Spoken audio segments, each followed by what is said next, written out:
All right, guys, it's another review with Max and Jaden for Toronto's Toys and Nonsense. And again, we can't look for our channel yet. We're uploading to Liz's country music and food reviews. But we just have a couple things that we had gotten from TFCon, the Transformers Toy Show in Toronto, and a couple new releases from Game Time in Mississauga, and a couple things that either we had gotten from Hasbro Pulse or GameStop. All right. Right now, we're gonna show you the re-released Heroclix Captain America Sentinel. And what this is based off of a storyline in the 80s during the back and forth Days of Future Past in New Mutants crossover and X-Men. I think the storyline ran 87 to 88, where with the government becoming anti-mutant in the Marvel Universe, the government that bees, the Sentinel Services and S.H.I.E.L.D. Took over Stark, or at least had everything from Stark Industries. And they were making Captain America designated Sentinels, you know what I mean? To protect the America of the X-Men future. So let's put this here. Now this is not new from all the new releases that NECA's been doing for NECA Toys through WizKids, where we've had the Iconics King Kong is now part of the Heroclix game. You can play with your Marvel and DC heroes, as well as your Ninja Turtle heroes. And so here's the box, and now the great reveal that, and Jaden's doing bad things to the figure. Okay, so there he is. In a second, I'm gonna show Jaden that he comes with different things. And this is just for fun, because people who know the Heroclix style, we're not gonna go into a deep review. We just wanna show it more as like, hey, this is a toy. In fact, because Jaden only started getting into clicks maybe, let's say, 2020. This is the old style cards, because this was released, I think, 2014? Yeah, more or less. All right, so everything applies because, you know, whether Super Strength had a different definition in 2014 as it does in 2024, Super Strength is still Super Strength, okay? Yep. So, I'm gonna do, actually, let's go through this first because we have the card out. So, no dial, but again, shows all the powers, all right? And if you want to pause, I don't know if you can read that. I don't know if my camera's picking it up, all right? But it works as a colossal, just a what is it, colossal or giant is the symbol? A giant. Okay. Colossal / giant. So, yeah, just if you let me just look at the thing. No, it's a colossal. Okay, there you go. Okay, so that's fantastic, even though it's only the size of a giant, and it falls apart, and it's supposed to do that. And we'll go into why. Not to read every single rule, but I'm going to go quickly and say, Jaden, can you do that again? Can you take off the arm? All right, so that arm that has the tentacle coming out, right? Hold up the tentacle.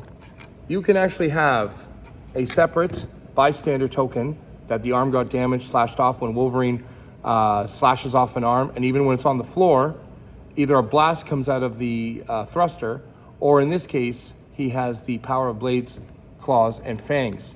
So representing that, well, no, put the tentacle back in. Representing that, you know, when you do your attack, if you succeed, you're gonna roll 1d6, and whatever it is, 1 to 6, that's how much damage you're gonna do. So even with him, and I won't go into the whole game mechanics, you can have 2 arms, 2 legs, 4 limbs of the Sentinel robot on the map, okay? All right, I'm gonna take this away. There's a hand.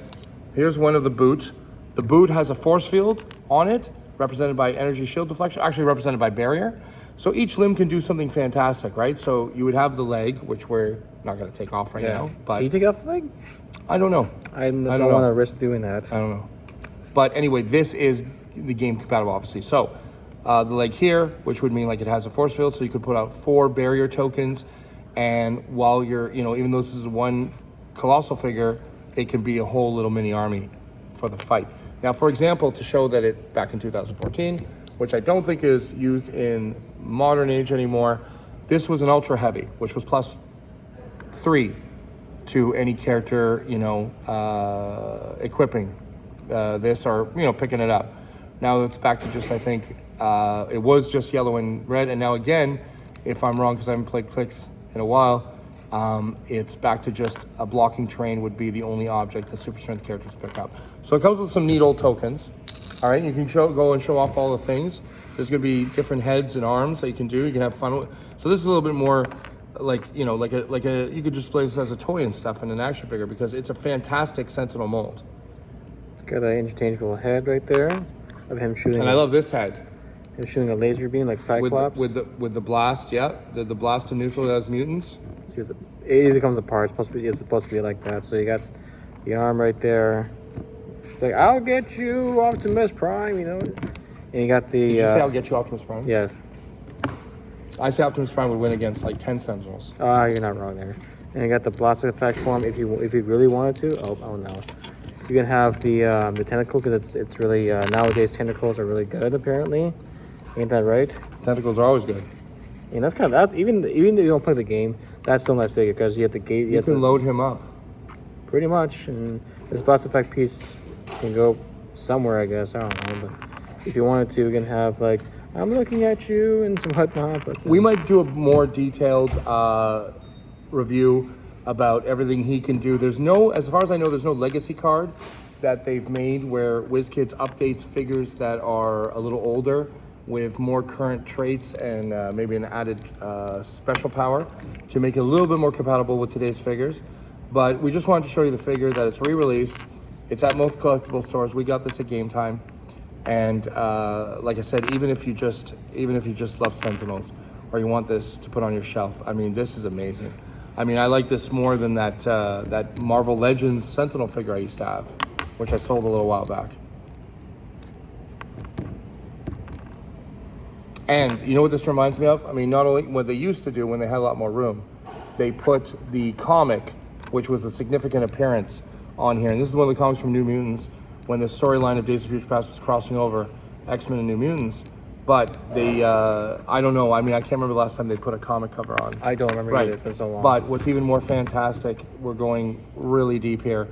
Back in 1989, and the friend who will know watching this video, because I forced it upon him as a gift, and he said, I don't want this.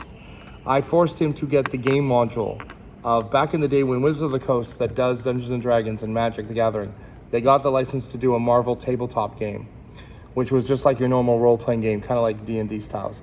And I got him the module where it was Days of Future Past Adventure, where you could have with characters that you're using X-Men characters or New Mutants characters or your made-up characters, made-up Marvel characters.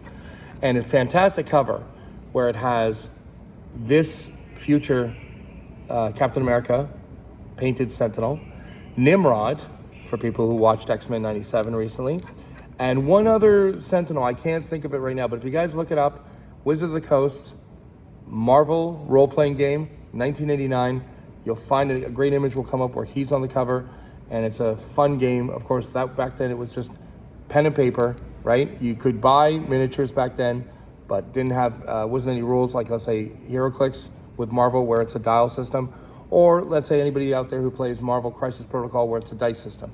But anyway, so it's good to see him. It's fun when they bring back characters, even guys like, I grew up in the 80s, this guy grew up in the 2000s, and still because Marvel fans want to see, Marvel fans, you'll get kids at the theater who will see the new Marvel movie, and I hear sometimes 11-year-olds and 11-year-olds talking, and they know, they knew who Sylvester Stallone was as Starhawk in Guardians of the Galaxy. I'm like, how did this kid who wasn't even born until the turn of the century know about the team of Guardians back in like 93?